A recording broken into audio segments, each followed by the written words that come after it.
Welcome to ক্যানভাসিস everyone. সবাইকে একটা জিনিস আজকে খুবই খুশির সাথে জানাতে চাচ্ছি যে আজকে থেকে আমাদের শুরু হচ্ছে রেন সিরিজ ডে 1।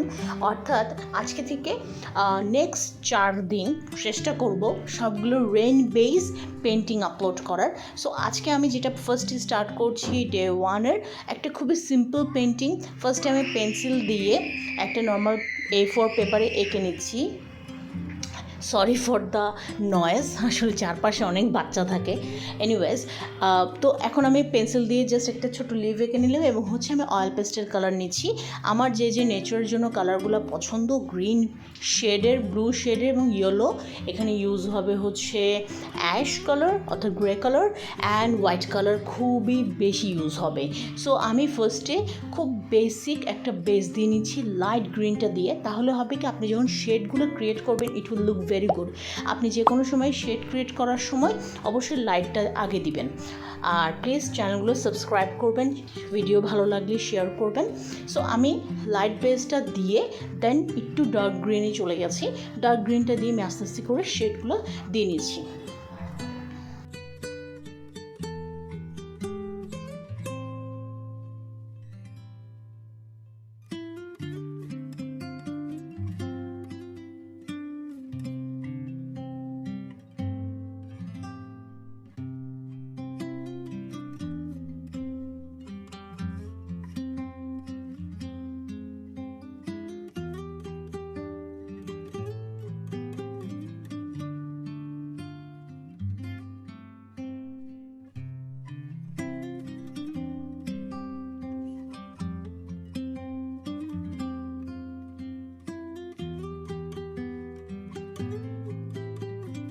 এখন আমি বটল গ্রিনটা দিয়ে আরও ডার্ক করছি যাতে দূরের কাছের শেডটা বোঝা যায়। অর্থাৎ আপনি যখনই কালার, যে কালারই আপনি করেন, ওয়াটার কালার হোক, পেস্টেল কালার হোক, অ্যাক্রিলিক হোক, পেন্সিল হোক, স্কেচ হোক, এভরিথিং, তখন আপনাকে অবশ্যই লাইট এবং ডার্কের শেডে যেতে হবে। যেহেতু আমি বৃষ্টি বিলাস করব, আমি যেহেতু রেন সিজনের আর একটা কনসেপ্টে করছি, সেজন্য এখানে আস্তে আস্তে করে প্রতিটা এলিমেন্ট, অর্থাৎ এখানে যে পাহাড় আমি বোঝাতে চাচ্ছি, যে নেচারটা বোঝাতে চাচ্ছি, সেখানে হোয়াইটের সাথে ব্যাকের পোর্শনটা বোঝা খুবই বেশি জরুরি। সেজন্য ব্যাকের দিকে, অর্থাৎ যে পিছন সাইডটা, সেটা হচ্ছে একদম ডার্কার ওয়েতে দিচ্ছি। কারণ যখন বৃষ্টি হয় আসলে মেঘের জন্য এত বেশি কিন্তু সব বোঝা যায় না, তখন সবই কিন্তু একটু ডার্কই দেখায়। সো এই জন্য আমি একদম পুশিয়ান ব্লু কালারটা দিয়ে দিয়েছি। এরপর আমি এখন এখানে আস্তে আস্তে করে একটু গ্রিন দিব, এরপরে হচ্ছে হোয়াইট দিয়ে একটা শেড দিয়ে দিব।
সো আমি একটু ব্ল্যাকও দিয়ে নিচ্ছি জাস্ট ডার্কনেসটা বোঝানোর জন্য। এরপরে আমি এখানে একটু জাস্ট সার্কেলিক মোশনে হোয়াইট কালার অ্যাপ্লাই করা শুরু করছি। হোয়াইট কালারটা এত সুন্দরভাবে পুরো পেন্টিংটাকে কভার আপ করবে যে আপনার নিজের মন মতো করে আপনি লাইট ডার্ক করতে পারবেন। মিডল টাইমে আমি যেটা করব সবসময়, বিশেষ করে হোয়াইট কালারটা, লাইট কালারগুলো টিস্যু পেপার দিয়ে সবচেয়ে ভালো হয় মুছে নিব। তাহলে হবে কি, আপনার কালারগুলো আরেকটা কালারের সাথে মিশে যাবে না। সো এই জিনিসটা মাথায় রাখবেন, আপনার পেন্টিং ক্লিয়ারেন্স অনেক বেশি প্রয়োজন।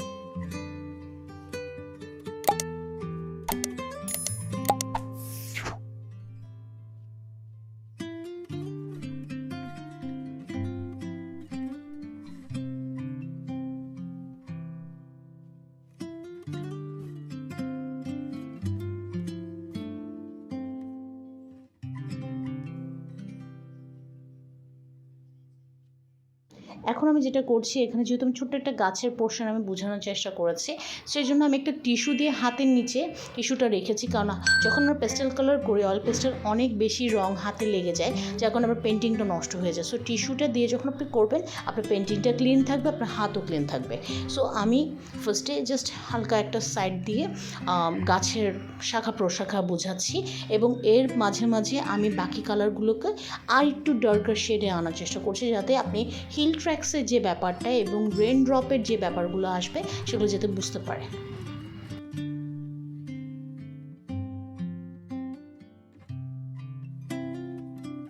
এখন আমি হোয়াইট কালারটাকে টিস্যু পেপার দিয়ে মুছে এখন ড্রপ দেওয়া শুরু করব। টিস্যু পেপার দিয়ে মুছে একটু সার্কেলিক ওয়েতে মুছে নেবেন, তাহলে আপনার ড্রপসগুলো খুবই ইভেন ওয়েতে পড়বে এবং দেখতে অনেক সুন্দর লাগে। ওকে, সো যদি আপনি এই সেম পেন্টিংটা আপনি ওয়াটার কালার বা অন্য কিছু, তাহলে আপনার ড্রপসগুলো আরও সুন্দর হবে। যেহেতু অয়েল পেস্টেল, সো এখানে আপনি এই পেস্টেল কালার ছাড়া অন্য কোনো কালার আসলে বসে না, যার কারণে আপনি এখানে ওয়াটার কালার বা অ্যাক্রিলিক কালার অতটা বসবে কিনা ঠিক জানি না, আমি কখনো অ্যাপ্লাই করে দেখিনি, হয়তো বসবে বাট এতটা ভালোভাবে বসবে না। সো আমি চেষ্টা করেছি যাতে ড্রপসগুলো আপনি ভালো করে বুঝতে পারেন, সেই জন্য হোয়াইট দিয়ে খুব সুন্দর করে সবগুলো ড্রপসগুলো ইভেন ওয়েতে বসানোর চেষ্টা করছি, এবং আই গেস আপনাদের খুব ভালো লাগবে এবং আপনারা বাসায় অবশ্যই ট্রাই করবেন, আমাকে জানাবেন এবং অবশ্যই চ্যানেলটা সাবস্ক্রাইব করবেন।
সো আমার painting almost done, that is the final look. So কার কেমন লাগলো অবশ্যই জানাবেন। Thank you for watching.